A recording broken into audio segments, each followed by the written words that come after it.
When I was a kid, two of my favourite vehicles from Hasbro's G.I. Joe A Real American Hero toy line were the Cobra Stinger and the G.I. Joe Armour Striker. With these two vehicles being similar in size and capability, they were very often the focal point of many of my childhood battles. Sometimes the Stinger's heavy armaments would tip the scales of the battle in Cobra's favour, but just as often, the Armour Striker's speed and manoeuvrability would see the Joes win the day. My childhood memories of these two vehicles competing for battlefield dominance are so vivid that I decided to cast an analytical lens over these two war machines to see how they would really stack up against each other in a mechanised conflict.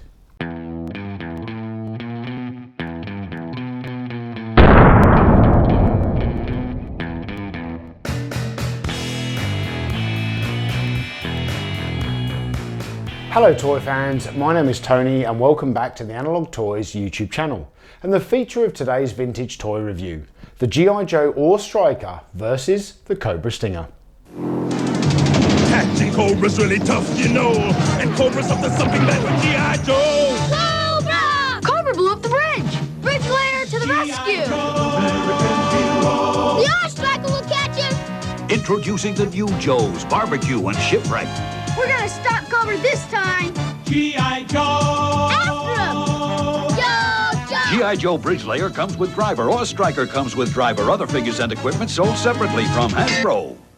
Hasbro first released the G.I. Joe Armour Striker in 1985 with an original retail price of $6.59, while the Cobra Stinger was introduced 1 year earlier and was sold for 10 cents less than the Armour Striker. Before we take a deep dive into the capabilities of each of these vehicles, let's run through a brief overview of these two mechanised weapons of war. The AWE in the title for the Joe's Armour Striker stands for all-weather environment. The Armour Striker is basically a weaponised dune buggy which drew inspiration from the US military's real-life fast attack vehicle. Alternately, Hasbro advertised the Cobra Stinger as a night attack four-wheel drive vehicle. The Stinger is an armoured jeep with a mobile missile launch platform, and the chassis is actually based on the 1982 G.I. Joe vehicle, the Vamp. A Cobra officer operates the Stinger, while the Armour Striker is driven by crankcase, and nobody can deny that these two four-wheeled vehicles have become classics of the G.I. Joe toy line. But how would these two weapons of war actually match up in a real fight?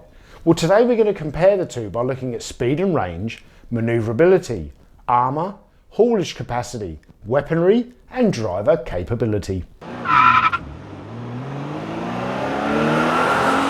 According to the G.I. Joe Tactical Arms Compendium, the Armour Striker has a top speed of 129 km an hour, with a maximum range of 890 km. This power is generated by the Armour Striker's quick repair aluminum alloy transverse engine, and on the toy version of this vehicle, the engine is actually removable, so crankcase can make short work of much needed battlefield repairs. In contrast, the Cobra Stinger is powered by a 4.8 litre V12 fuel injected twin turbo engine, and the blueprints indicate a top speed of 225 km an hour, with a maximum range of 885 km. So these two vehicles have a very similar range capability, but the clear winner of the speed round is the Cobra Stinger, being 60 miles per hour faster than the Armour Striker.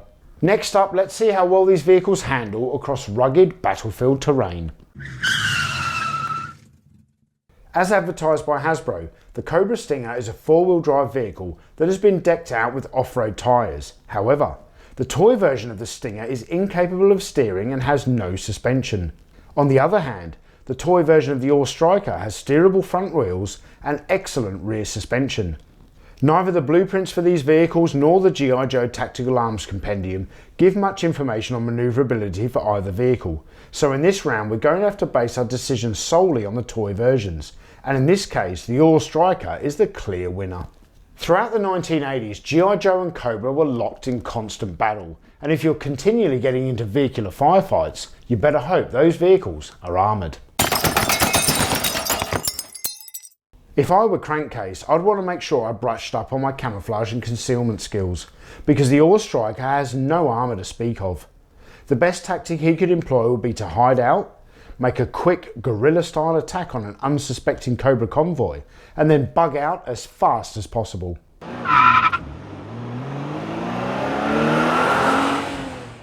However, a Cobra officer driving the Stinger was never faced with the same problem. When Destro upgraded the vamp for Cobra's motor pool, he included an armoured roof panel and ballistic gull-wing doors, making the Cobra Stinger one of the most heavily armoured light vehicles in either arsenal.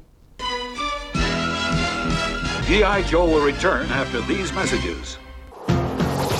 No prison can hold Cobra! Is there a prison big enough, strong enough to hold the Cobra Commander? He's the enemy. He's escaping! He's the enemy of G.I. Joe. G.I. Joe, American hero, fighting Cobra and Destro.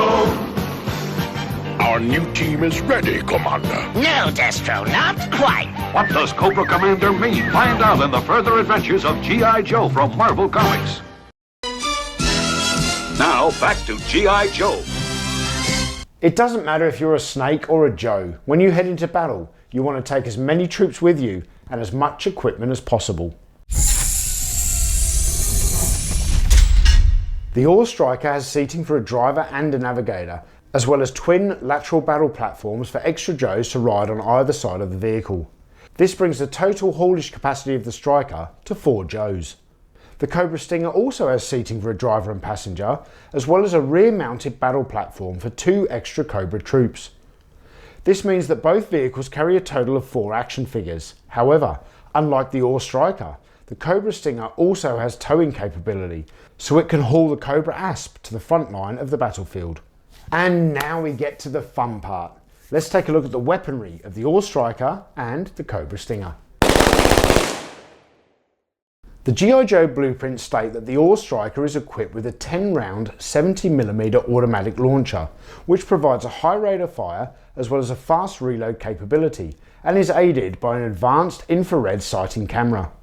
The Tactical Arms Compendium also states that this automatic launcher can be replaced by a Mark 19 grenade launcher, various different caliber machine guns, or an anti-tank guided weapon launcher.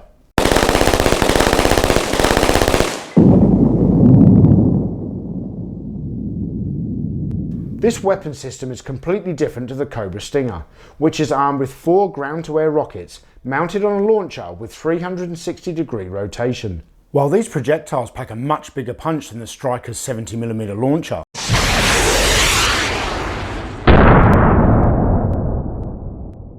there is no capacity to haul extra ammo, meaning that the Cobra Stinger often has to retreat when its munitions are depleted. Retreat! This was a very close round to judge, but I think the Ore Striker's versatility just beats the Cobra Stinger in the weaponry stakes. So here it is, the final round. Let's take a look how Crankcase fares against a Cobra officer. Crankcase, real name Elwood, Indiana, is ranger trained and an expert in tactical driving. In action figure terms, Crankcase has a wonderfully detailed sculpt and comes with both a removable Kevlar helmet and an FN assault rifle. The Cobra officer, however, has no accessories and is simply a repaint of the swivel arm Cobra officer from 1983. Considering that the Cobra Stinger's file card states that he's a qualified expert in the use of an AK-47, he really would have benefited from the addition of a rifle accessory.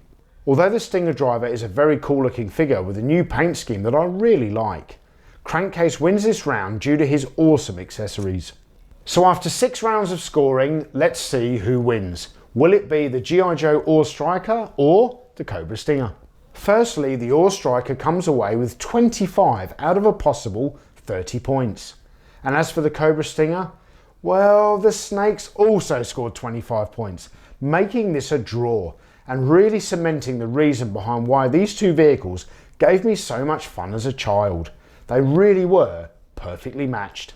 From a collector's standpoint, these are probably the best 2 small vehicles ever made for the G.I. Joe range, but if you want to acquire them today, I highly recommend that you pick up complete examples, because trying to replace a missing steering wheel from the Cobra Stinger or broken antenna from the Ore Striker is an almost impossible task.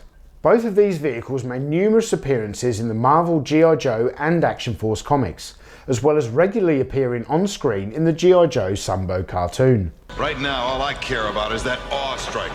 How's it look, Footloose? You're not gonna believe this, Flint, but whoever left her here left the keys, too.